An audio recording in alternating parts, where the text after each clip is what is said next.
I want to look at an individual tonight that is mentioned in passing by Paul. I want to mention him and talk about him for a little bit. So if you want to follow where I'm going, I'm in Philippians in the 2nd chapter. And I suppose I should just read the whole 2nd chapter to make it make sense instead of just jumping in the middle of nowhere. But I'm going to jump in the middle of nowhere because I can. We'll start at verse 12 in the 2nd chapter of Philippians. Wherefore, my beloved, as ye have always obeyed, not as in my presence only, but now much more in my absence, work out your own salvation with fear and trembling. For it is God which worketh in you both to will and to do of his good pleasure. Do all things without murmurings and disputings, that ye may be blameless and harmless, the sons of God, without rebuke in the midst of a crooked and perverse nation, among whom ye shine as lights in the world, holding forth the word of life, that I may rejoice in the day of Christ, that I have not run in vain, neither labored in vain. Yea, if I be offered upon the sacrifice and service of your faith, I joy and rejoice with you all. For the same cause also do ye joy and rejoice with me. But I trust in the Lord Jesus to send Timotheus, shortly unto you, that I also may be of good comfort when I know your state. For I have no man like-minded who will naturally care for your state. It's a pretty important thing that he says right here. For all seek their own, not the things which are Jesus Christ. And that's more true today than it was even in Paul's day. All seek their own. But you know the proof of him, that as a son with the Father he hath served with me in the gospel. Him therefore I hope to send presently, so soon I shall see how it will go with me. But I trust in the Lord that I also myself shall come shortly. Here's what I want to highlight. Yet I supposed it necessary to send to you Epaphroditus, my brother and companion in labor and fellow soldier, but your messenger, and he that ministered to my wants. For he longed after you all, and was full of heaviness, because that ye heard that he had been sick. For indeed he was sick, nigh unto death, but God had mercy on him, and not only him only, but on me also, lest I should have sorrow upon sorrow. That's kind of interesting because he mentions him here. And he says, I sent him therefore the more carefully, that when ye see him again, ye may rejoice, that I may be the less sorrowful. Receive him therefore in the Lord with all gladness, and hold such in reputation, because for the work of Christ he was nigh unto death, not regarding his life, to supply your lack of service toward me. Now what's interesting is that if you read on, in the 4th chapter, in his closing of this letter, he says, but I have all and abound, and I am full, having received of Epaphroditus the things which were sent from you, an odor of sweet smell, a sacrifice acceptable, well-pleasing to God. Now, what's interesting about this, and this is, sometimes you read something and little nuances of things. Epaphroditus' name is named after the god Epaphroditus, or Aphrodites, one belonging to Aphrodites. And it's interesting that one belonging to Aphrodites actually belonged to Christ. And I was thinking, how many times have you heard people make comments about someone who's serving, or someone who's in the church, or someone who wants to come to church, and their commentary or their critique is just plain stupid. And why? Because there are abundant Epaphroditus type people. In fact, the church is full of them, of people who were outside in the world. Then they heard the gospel, were exposed to the gospel, and he's essentially, if you read carefully, says he was sick, nigh unto death. And he goes to say, nigh unto death, not regarding his life, to supply your lack of service toward me. Epaphroditus carried the offering and gifts to Paul in prison. And Paul felt equally good about sending him back to essentially refresh their souls as well. And I find it very interesting. It's not of all the people in the Bible, there are people that are, Paul, of course, being the head of these, or Peter, John, and John's writing, but Epaphroditus is I like the fact that Paul says, my brother, my companion in labor, my fellow soldier. I love the fact that he doesn't say, this guy that was out there, busy categorizing him as some guy that wasn't in the clique, because if you remember back there in Acts, when Paul is first coming into the circle of the disciples, they distrusted that Paul was even called, saved, or part of the group. Remember that? That's in Acts 9. When Saul was come to Jerusalem, he essayed to join himself to the disciples, but they were afraid of him, believed not that he was a disciple. Barnabas took him, brought him to the apostles, and declared unto them how he had seen the Lord in the way, how he had spoken to him, how he had preached boldly at Damascus in the name of Jesus. And it still says some went on to want to kill him. That's why you should never be concerned about what other people think of your faith.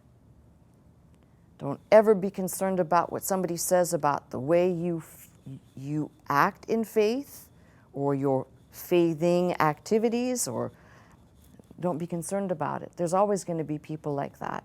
There were people in Paul's day to Paul. There were people in Jesus' day to Jesus.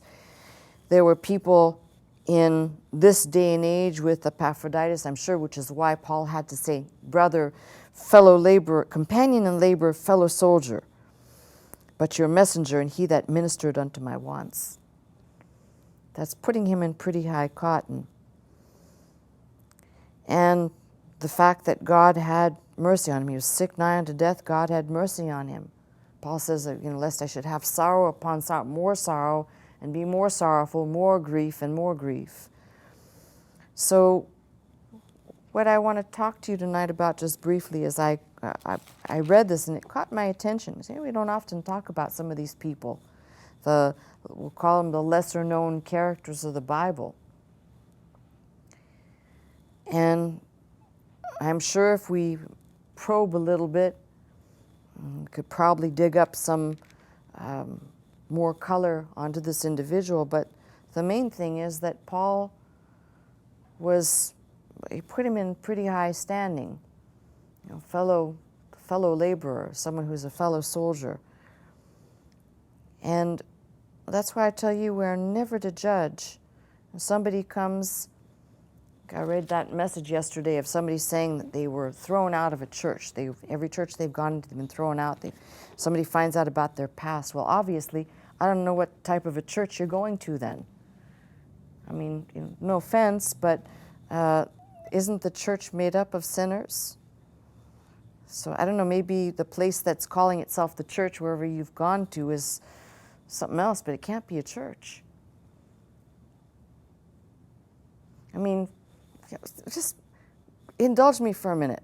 Here's Christ hanging on the cross, surrounded by, one thief on one side, one on the other. This day you'll be with me in paradise. So it is, and it always will be, just about our faith. It's not about this whole idea, especially when you think about it. Paul was accused. They distrusted him. We don't know what this fellow's saying. He writes these lengthy letters and he's got a weekly appearance, weak-looking appearance. And he had to, at times, Paul defended himself. I don't know why, actually. I'm not a whit behind. But on the flip side, I think that was put out there for a reason, just as much as he put out there how he was buffeted by Satan, lest he should get too high and exalted. Now, there's always going to be people like an Epaphroditus. They're what I've called, I just said it, lesser-known folks in the Bible. Romans 16 is a catalog of people who Paul catalogs: salute, fellow laborer, helper, people that we tend to just kind of gloss over. But that's what the ministry is made up of. The ministry is not one individual pulling all the weight. It's made up of many people, many Epaphroditus, many Priscillas and Aquillas, and many Julias and Junias. Unfortunately, some of us take a stupid pill and think, these type of people, or the ministry that people think an individual must have, their pedigree, their calling must be of something, of some standard. I have people that constantly, before I had the opportunity to finish my education, would constantly say, well, she doesn't have a degree. What does she have? What does she know? The critics you'll have with you always, the grumblers, the angry people, the malicious people. I worked to get my degree. It wasn't something given to me or some online send-away thing. I worked for my degree. And then you have people that say, well, does she really have a degree? Where'd she get a degree from? What's her degree in? They're the same people that complained before, the same people complaining now, but the degree doesn't mean, sorry, I'm going to say it, a goddamn thing. Let me shock some of you out there, but because I don't normally cuss. I don't know that that's cussing either. If God calls an Epaphroditus, if he calls a Mary Magdalene, if he calls someone, he calls them out of darkness into light, and he calls them into his kingdom for a purpose. Some are called to preach. Some are called to be laborers. All are laborers, by the way. Some are called just to be helpers, to be by the side of the one who's going to be leading the pack, the under-shepherd. But everybody has a place. There is no such thing as, I come and I have no sense of purpose. And there are people who are so anxious and so giddy to get involved, and they don't even know what they're getting involved in. Take a look at this individual. I highly doubt that when Epaphroditus asked to maybe he didn't ask. Maybe Paul said, send Epaphroditus. But in any case, he was sick unto death, laboring and sick unto death. Not he came to the help of Paul and suddenly, God put a pot of gold in his life and, he was riding the best ass you've ever seen. The spirit of Dr. Scott's in the room tonight, I think. My point is, there are all kinds of people called into the ministry from all kinds of backgrounds. Some people will spend their time, academically speaking, learning something that they will never apply Sorry. They'll never apply it in the kingdom of God. But there was a reason for them going to school and learning a discipline of something. There was a purpose in that. And they come into the ministry. And some people, I've seen people that go to seminary. I remember, and I won't say too much about this, but I was in a place probably about a year ago. And they had some young individuals that were standing up to deliver their first sermons. And I remember thinking, hit me over the head with a bag of rocks or something, because I'm I'm not getting it. But everybody has to start somewhere. The calling of God is upon a person. It doesn't mean automatically they get up and their tongue has been fine-tuned to the right frequency to deliver the right. It doesn't work like that. Sometimes you got to stand up and make a fool of yourself. I've done it. In fact, I was reminded of the movie I saw, and later he confirmed this was true, of Billy Graham. One of the first messages and the first times that he preached, he said himself, he was speed talking. He was speaking so fast he just couldn't slow down. I don't know if it's because he was in a hurry to get it over with, but there isn't somebody has a perfect delivery of something, I might say, well, that's a miracle. Because most people don't. And the agony of knowing what's in your mind and what's in your heart and then articulating it is another thing. Then there are people that come, they're good-hearted people and they want to help, but they don't really have any skill to help. They just have good hearts. And I'll take the good hearts over those people who say, I have this great skill, but their heart's not there. I don't know about Epaphroditus, except that Paul calls him my brother, companion in labor, fellow soldier, which tells me battlefield mindset. Your messenger, and he that ministered to my wants. That's a pretty big deal.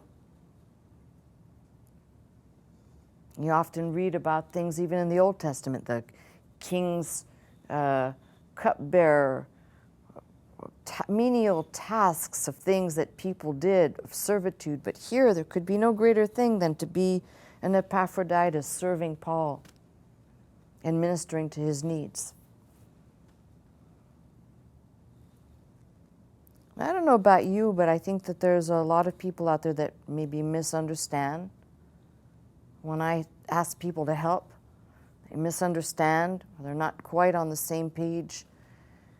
You don't necessarily have to have a skill. It would help, yeah. Sometimes it helps if somebody has the skill. But then they have the skill, but then they don't have what we've coined here for 25 years, the GQ.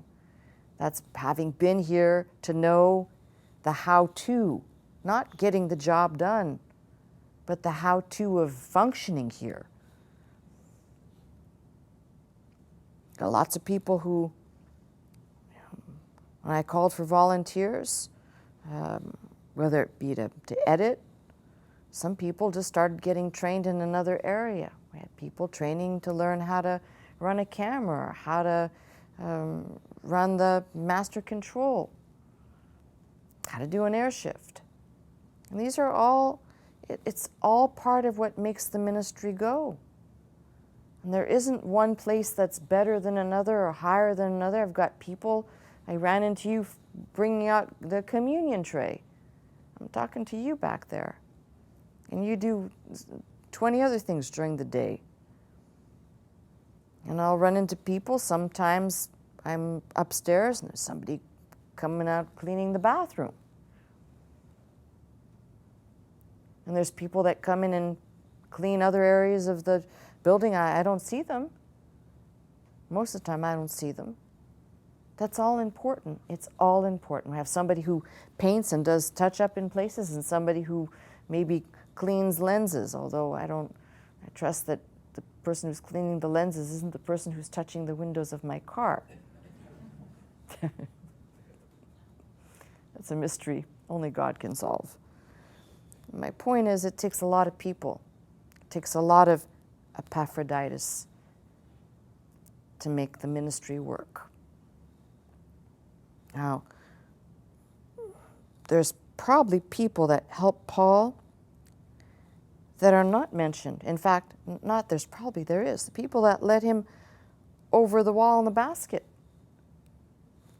What are their names? We don't know. But they're memorialized there as people who did such a thing. Dr. Scott, had a group of people one time, rope fellows, right? Those had a specific task. They did that thing which at that time only they could do. And there are other people along the way, I'm sure. I know this, unmentioned. We don't know. There's not space enough in this book to mention all the people. But all had a part.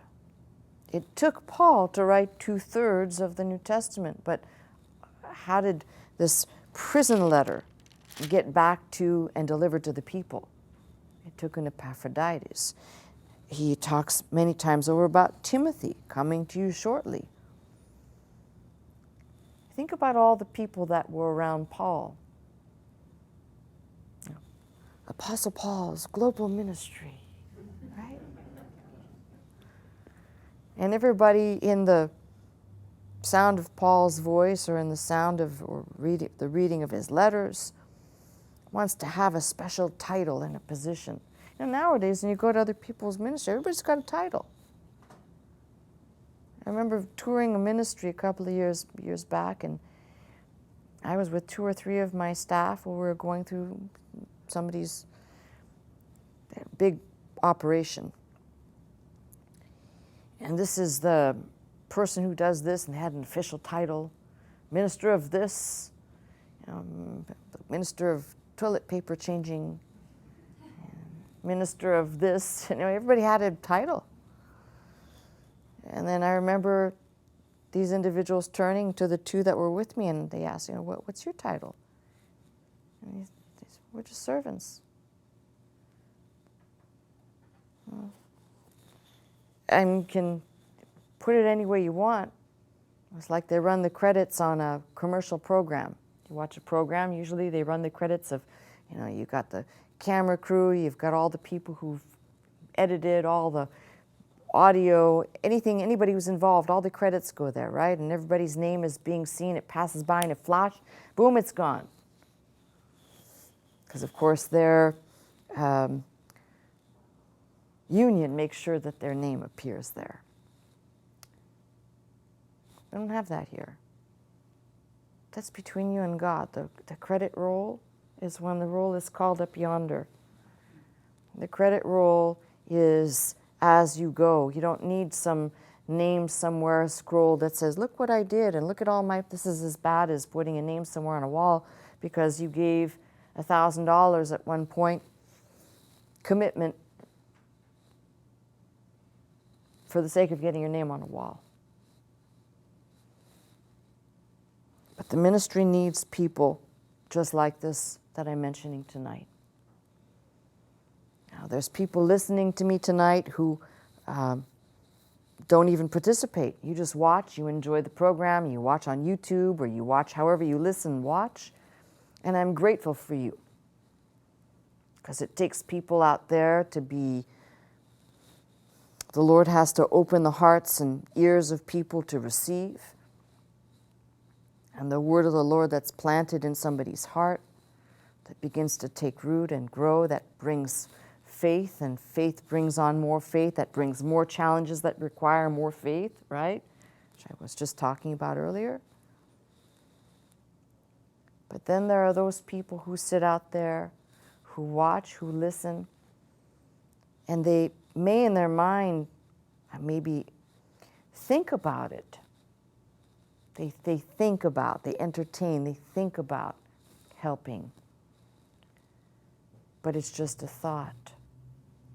And I'm asking some of you who've been thinking about helping out there to actually change it from thought to action. I don't care. You know, I'm not worried about where somebody's been.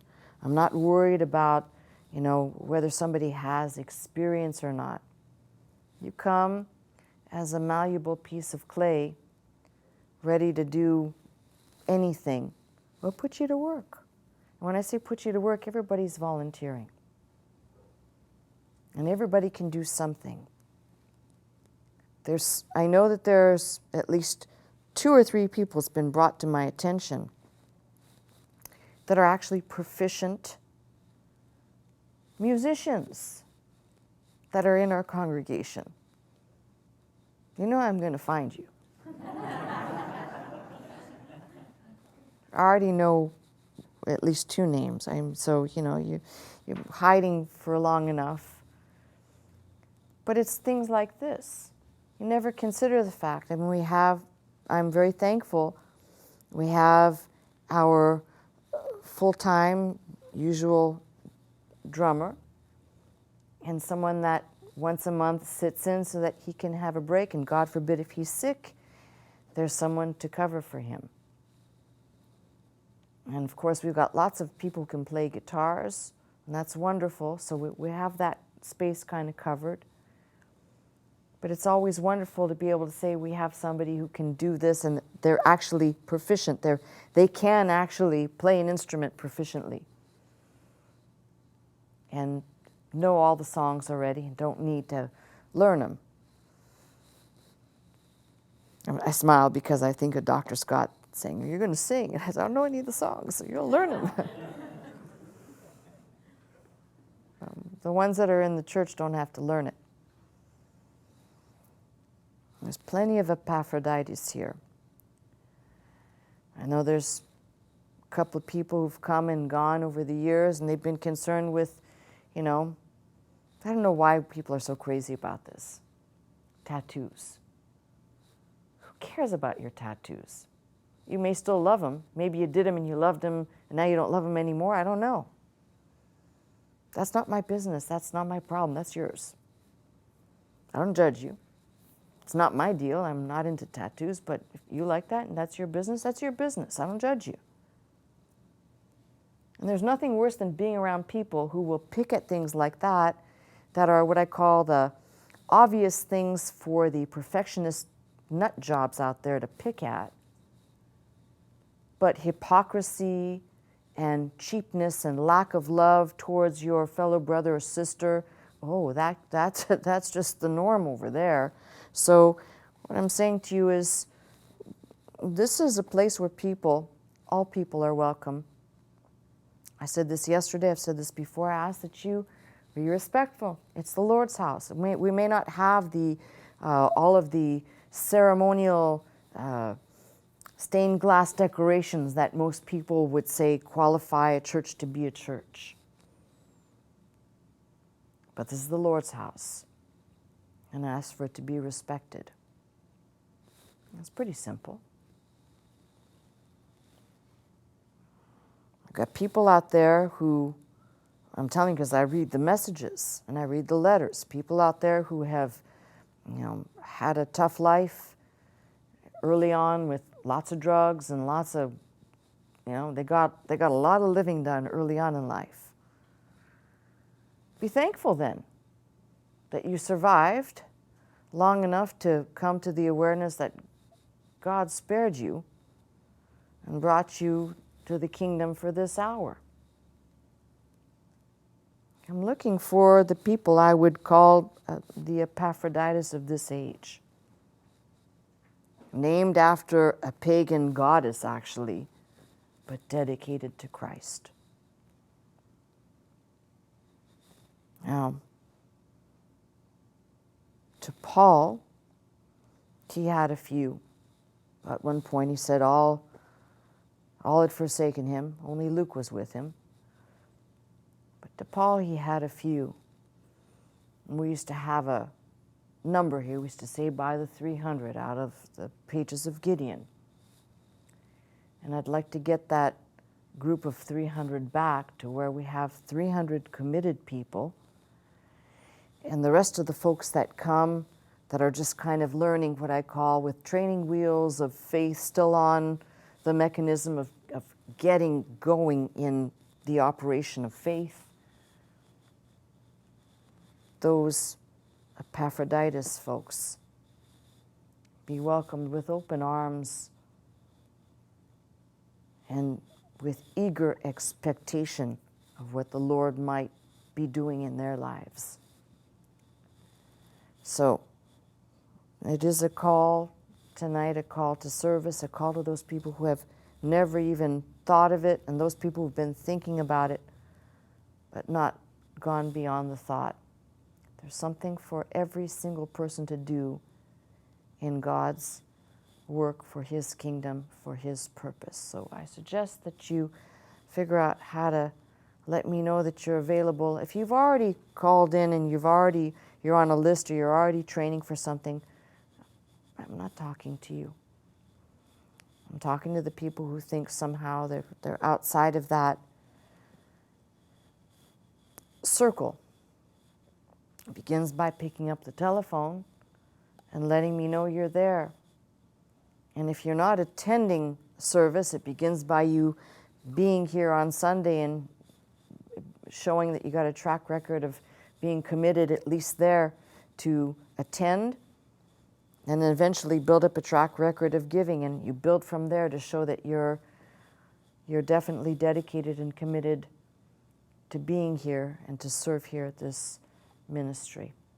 So, I'm going to open the phone lines. I'm hoping to hear from a few of you, and for the rest, I'm taking your commitments and your reservations. Get on the telephone.